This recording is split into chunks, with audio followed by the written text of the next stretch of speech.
नमस्कार साथियों, श्री नाकोड़ा कोचिंग में आपका स्वागत है। जैसा कि आप लोग जानते ही हैं कि हम अंतर्राष्ट्रीय क्रोनोलॉजी पढ़ रहे हैं। हमने अंतर्राष्ट्रीय क्रोनोलॉजी का अंतर्राष्ट्रीय परिदृश्य कल कंप्लीट कर लिया था। आज से हम स्टार्ट करेंगे राष्ट्रीय परिदृश्य। ठीक है, तो हम सबसे पहले देख लेते हैं कि राष्ट्रीय परिदृश्य का ओवरव्यू क्या क्या है, यानी कि हम राष्ट्रीय परिदृश्य की इस क्लास में क्या क्या देखेंगे। ये पूरा ओवरव्यू है इसका, सुने आप। आम आदमी पार्टी के 7 सांसदों यानी 7 बागी सांसदों का भाजपा में विलय हो चुका है। राज्यसभा सभापति ने इसके ऊपर स्वीकृति भी दे दी है। शेखा झील पक्षी अभ्यारण्य भारत का 99वां रामसर स्थल घोषित हुआ है। पूर्वांचल एक्सप्रेस वे पर सक्रिय की गई आपातकालीन लैंडिंग सुविधा। देश का पहला पेट्रोग्लिफ संरक्षण पार्क लद्दाख में बनेगा। बेंगलुरु बना चीतों का नया घर, कर्नाटक प्रोजेक्ट चीता में हुआ शामिल। प्रधानमंत्री ने किया दिल्ली देहरादून आर्थिक गलियारे का उद्घाटन। भारत में नक्सलवाद का आधिकारिक अंत एक ऐतिहासिक उपलब्धि है। 18वीं लोकसभा का 7वां सत्र, बजट सत्र 2026 का विधायी विवरण। वित्त वर्ष 2025-26 में भारत का रक्षा निर्यात रिकॉर्ड रुपये 38,424 करोड़ तक पहुंचा। नीति आयोग ने जारी की भारत में अनुसंधान एवं विकास करने में सुगमता विषय पर रिपोर्ट। दुनिया के 25 सबसे प्रदूषित लैंडफिल में भारत के 2 शहर शामिल। गगनयान मिशन के तहत इसरो ने लद्दाख में आयोजित किया मिशन मित्रा। अंतरिक्ष वेंचर कैपिटल फंड, अंतरिक्ष क्षेत्र में निजी भागीदारी को बढ़ावा देने की पहल। अमरावती आंध्र प्रदेश की एकमात्र राजधानी घोषित, संसद द्वारा विधेयक पारित हो चुका है। इसको आप इम्पोर्टेंट कर लीजिएगा। ठीक है, सबसे पहला मुद्दा आज हमारा है आम आदमी पार्टी का।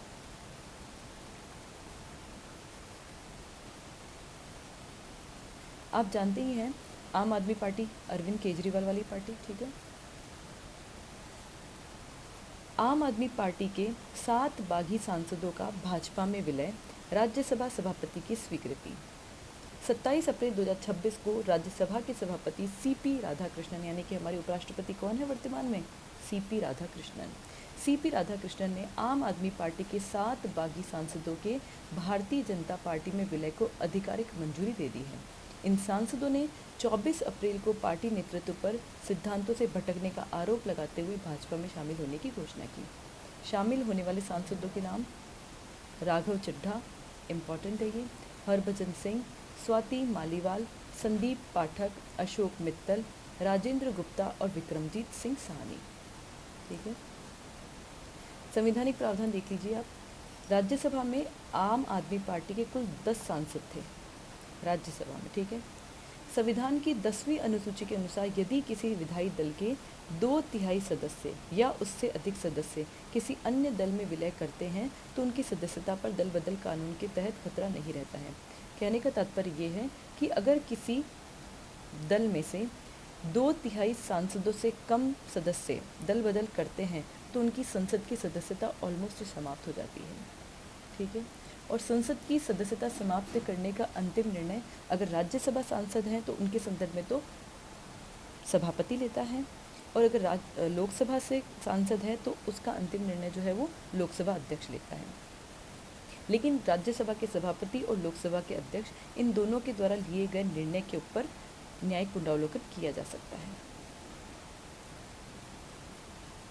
चूंकि 10 में से 7 सांसद यानी 70% ने एक साथ पाला बदला है, इसलिए इनकी सदस्यता अभी भी क्या है, सुरक्षित है। सदन की नई स्थिति। भाजपा राज्यसभा में भाजपा की व्यक्तिगत सदस्य संख्या बढ़कर 113 हो गई है, जबकि एनडीए का आंकड़ा 140 पार कर चुका है। एनडीए गठबंधन है, ठीक है, बीजेपी गवर्नमेंट का। आम आदमी पार्टी उच्च सदन में आप की ताकत 10 से घटकर अब केवल कितनी रह गई है, 3 ही रह गई है। कुछ विशेष बिंदु देख लीजिए। 52वां संविधान संशोधन 1985, इसके माध्यम से दल बदल विरोधी कानून को संविधान में शामिल किया गया था पहली बार। इम्पोर्टेंट है ये। आप सभी जानते ही हैं कि हमारे संविधान की 10वीं अनुसूची जो है वो दल बदल के संबंध में उल्लेख करती है। ठीक है, जब 52वां संविधान संशोधन 1985 में आया था और इसके थ्रू दल बदल को लाया गया था, 10वीं अनुसूची में जोड़ा गया था या 10वीं अनुसूची जोड़ी गई थी दल बदल के रूप में, तब इसमें बोला गया था कि अगर 1/3 सदस्य से कम सांसद या फिर विधायक दल बदल करते हैं तो उनकी सदस्यता समाप्त हो जाएगी। लेकिन बाद में 91वां संविधान संशोधन 2003 में आया था, उसमें बोला गया कि कम से कम 2/3 सदस्यों के अलग होने पर ही उन्हें विलय माना जाएगा। इससे पहले संख्या 1/3 थी, ठीक है ना। यानी कि अगर अब बोला गया है कि वर्तमान की स्थिति में कि 2/3 सदस्य अगर किसी दल से अपने आप को दूसरे दल में शामिल करते हैं तो उनकी सदस्यता समाप्त नहीं होती है, बल्कि उनकी पार्टी चेंज हो जाती है। दैट्स इट, ठीक है। निर्णायक प्राधिकारी दल बदल के आधार पर अयोग्यता का अंतिम निर्णय सदन के सभापति और अध्यक्ष का होता है। अगर राज्यसभा का सांसद है तो सभापति निर्णय लेगा, और अगर लोकसभा का सांसद है तो अध्यक्ष निर्णय लेगा, ठीक है। चलिए जी आगे चलते हैं। अगला है हमारा शेखा झील पक्षी अभ्यारण्य भारत का 99वां रामसर साइट घोषित हुआ है। शेखा झील पक्षी अभ्यारण्य को आधिकारिक तौर पर भारत का 99वां रामसर स्थल घोषित किया गया है। इसकी घोषणा केंद्रीय पर्यावरण, वन और जलवायु परिवर्तन मंत्री भूपेंद्र यादव ने 22 अप्रैल 2026 को की है। उत्तर प्रदेश में कुल रामसर साइट्स जो हैं वो अब बढ़कर 12 हो गई हैं।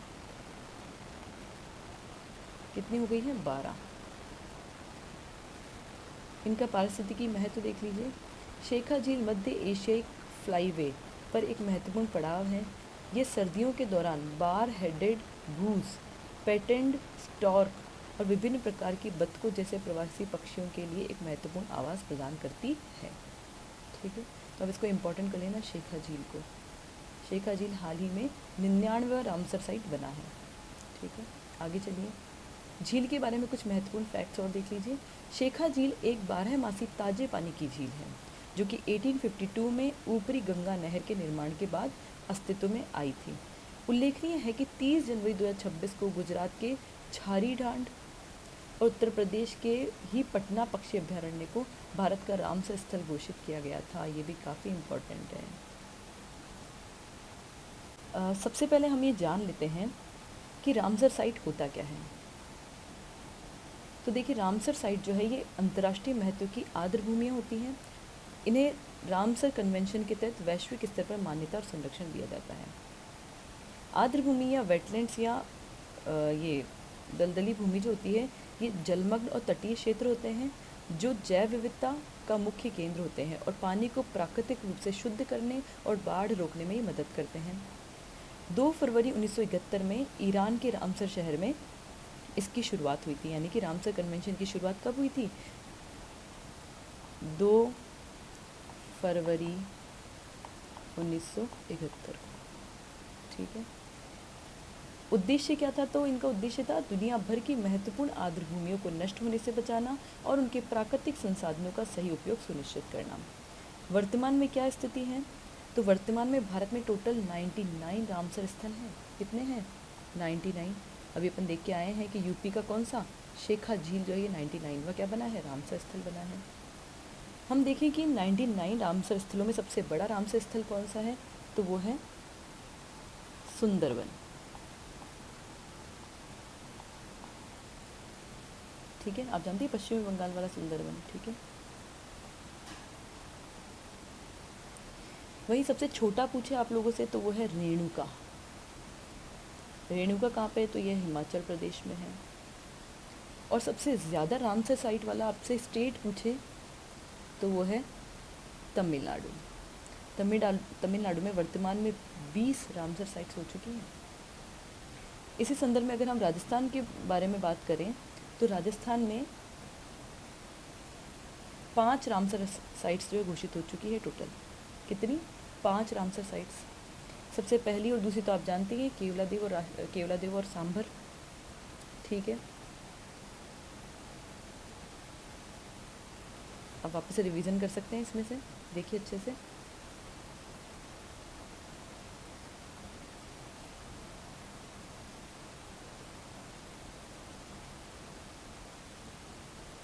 जैसा कि आपको पता ही है, अभी मैंने बताया आपको कि राजस्थान में 5 हो चुकी है रामसर साइट ना, तो मैंने केवला देवी और ना सांभर तो आपको बता दी है।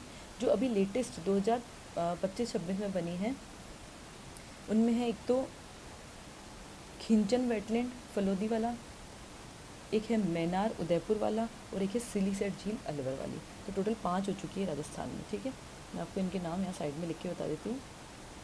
फर्स्ट तो थी हमारी केवला देव, 1981 में बनी थी ये। ठीक है, सेकंड थी हमारी सांभर झील, ये भी 1990 में बनी थी, सॉरी। तीसरी हमारी खिंचन, खिंचन कहाँ पे है?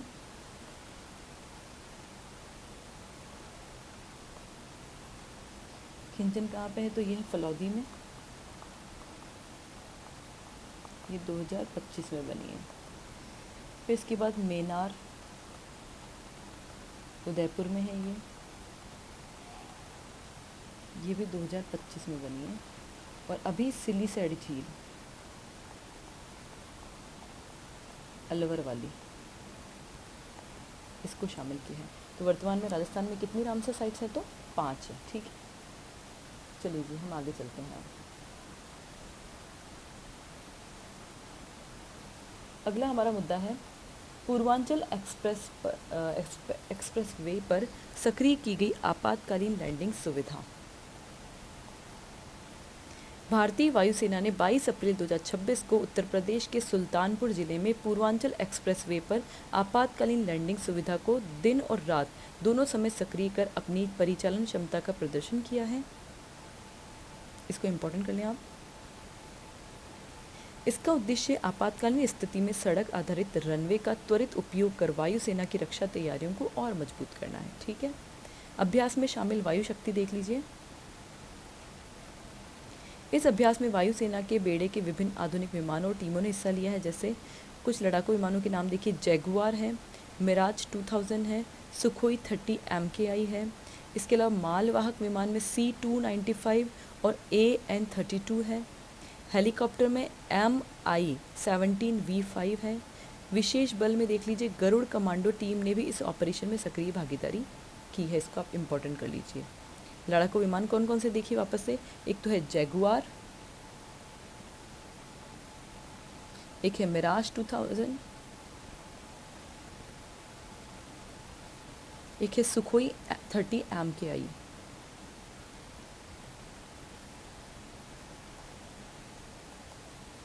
वही मालवाहक विमान में C295 AN32, और अगर हेलीकॉप्टर में देखें हम तो है MI-17V5। ठीक है, और विशेष बल में गरुड़ कमांडो। उम्मीद करती हूँ आपको समझ में आ रहा होगा। ठीक है, एयर स्ट्रिप की तकनीकी विशेषताएं देख लीजिए। लंबाई, एक्सप्रेसवे पर बनी ये हवाई पट्टी 3.2 किलोमीटर लंबी है। कितनी है? 3.2 किलोमीटर। सामरिक उद्देश्य, ये एयर स्ट्रिप युद्ध जैसी आपातकालीन स्थितियों में एक वैकल्पिक रनवे के रूप में काम करेंगी जी। इसके अलावा प्रशासनिक समन्वय देखिए, यह अभ्यास भारतीय वायुसेना, उत्तर प्रदेश एक्सप्रेस वे औद्योगिक विकास प्राधिकरण और स्थानीय प्रशासन के संयुक्त समन्वय से किया गया है। अगला मुद्दा है हमारा देश का पहला पेट्रोग्लिफ संरक्षण पार्क। कहाँ पे है ये? लद्दाख में है। इसको इम्पोर्टेंट कर लो। लद्दाख के लेह में सिंधु नदी के तट पर प्राचीन शैल कला को संरक्षित करने के लिए इस विशेष पार्क की शुरुआत की गई है। सिंधु नदी के तट पर प्राचीन शैल कला यानी रॉक आर्ट को संरक्षण प्रदान करने के लिए इस विशेष पार्क की शुरुआत की गई है। आधारशिला और मुख्य विवरण देखिए। 18 अप्रैल 2026 को लद्दाख के उपराज्यपाल विनय कुमार सक्सेना ने इस पार्क की आधारशिला रखी। स्थान सिंधु नदी के किनारे स्थित सिंधु घाट, लेह, लद्दाख में। ठीक है,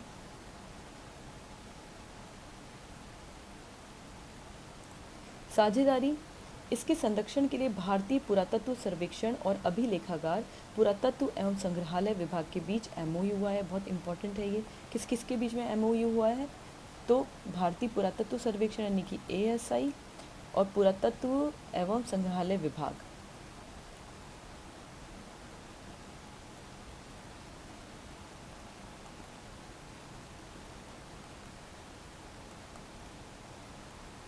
के बीच में हुआ है MOU, ठीक है ना। स्थापना का मुख्य उद्देश्य क्या है? प्राचीन शैल चित्रों को जलवायु परिवर्तन, पर्यावरणीय क्षरण और मानवीय गतिविधियों से होने वाले नुकसान से बचाना। पेट्रोग्लिफ होता क्या है देखिए ज़रा। ये चट्टानों की सतह को काट कर या उकेर कर बनाए गए प्राचीन चित्र होते हैं जो प्रारंभिक मानव सभ्यता के प्रमाण हैं, इसलिए इनको पेट्रोग्लिफ कहते हैं। इंपॉर्टेंट कर लो। लद्दाख का महत्व क्या है? लद्दाख में सिंधु और जास्कर नदियों के किनारे लगभग 400 पेट्रोग्लिफ स्थल पाए जाते हैं, जिससे ये क्षेत्र दक्षिण और मध्य एशिया के समृद्ध शैल कला क्षेत्र में शामिल है, ठीक है।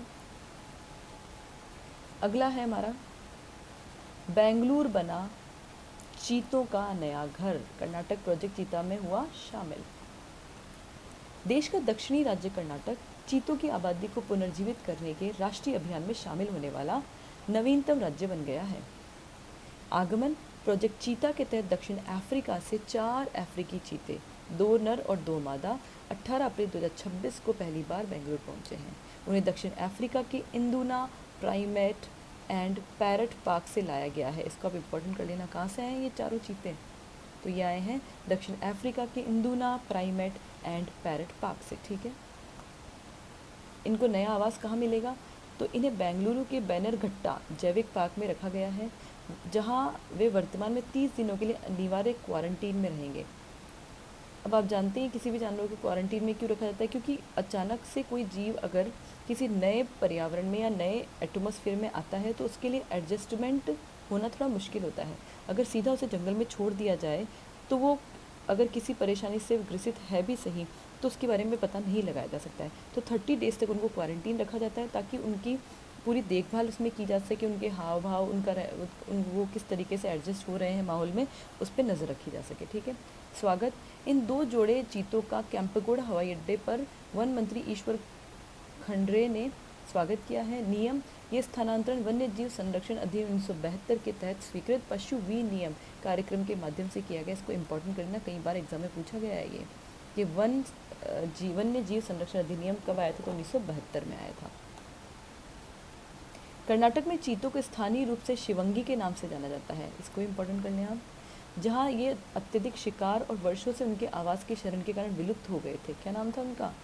शिवंगी। चीतों क्या कहते हैं कर्नाटक में? शिवंगी।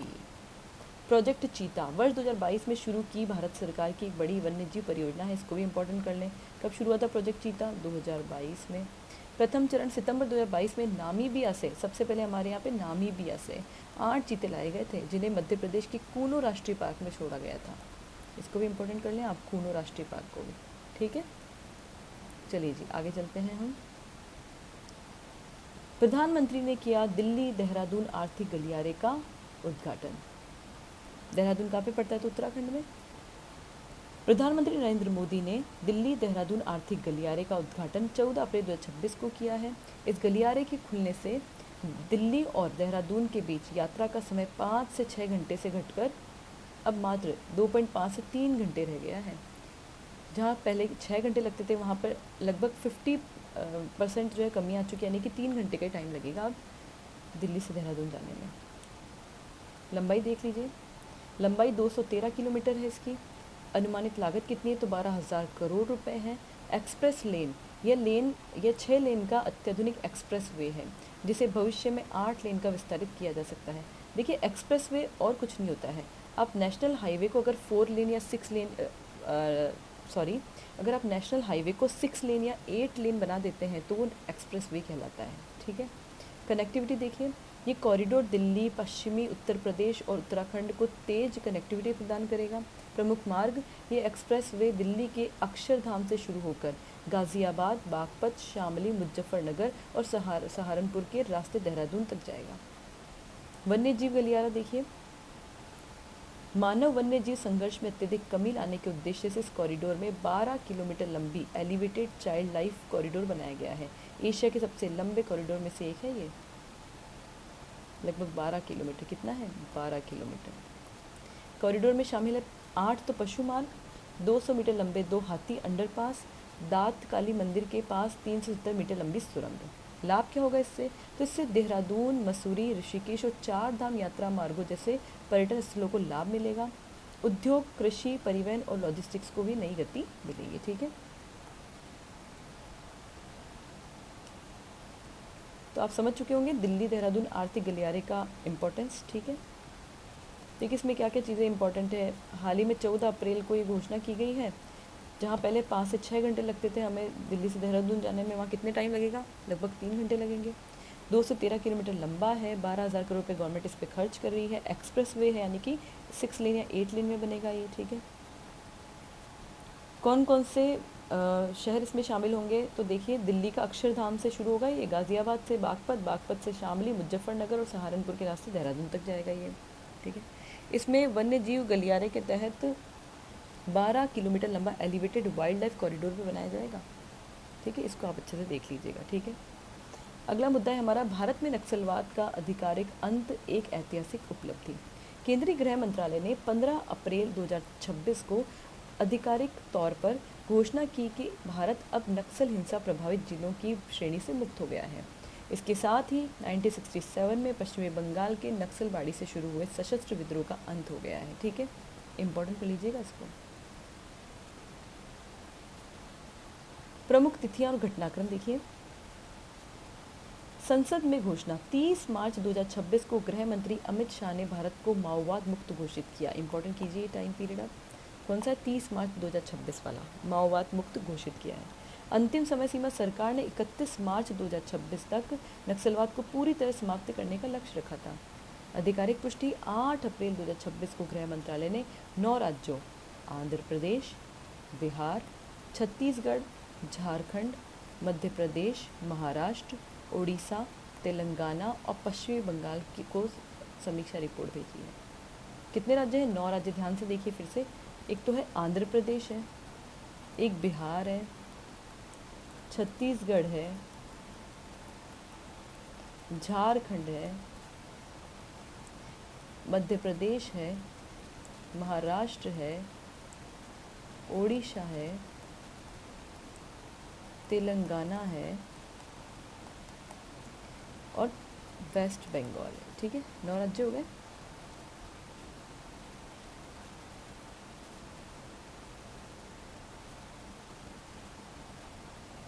नीतिगत आधार क्या है इसका, ये सफलता वर्ष 2015 में तैयार की गई वामपंथी उग्रवाद से निपटने के लिए राष्ट्रीय नीति और कार्य योजना के प्रभावी क्रियान्वयन पर आधारित है या कार्यान्वयन का परिणाम है।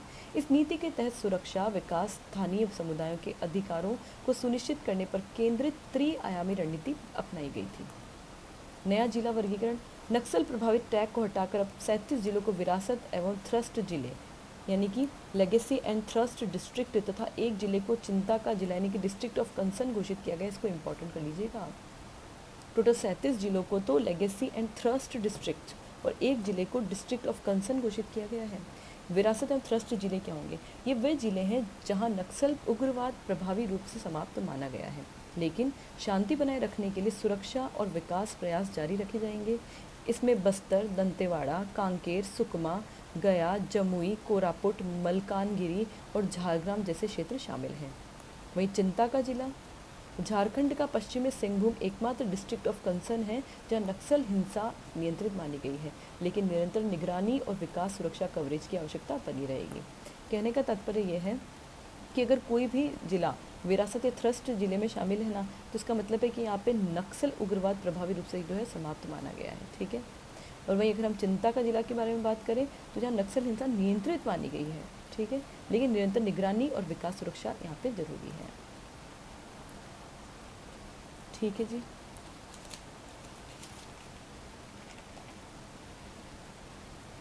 चलिए जी, आज के लिए इतना ही। हम 18वीं लोकसभा का 7वां सत्र, बजट सत्र 2026 का विधायी विवरण, ये हम कल कंटिन्यू करेंगे। आप लोग को मेरी वीडियो पसंद आई हो तो लाइक, शेयर और सब्सक्राइब जरूर करें। धन्यवाद।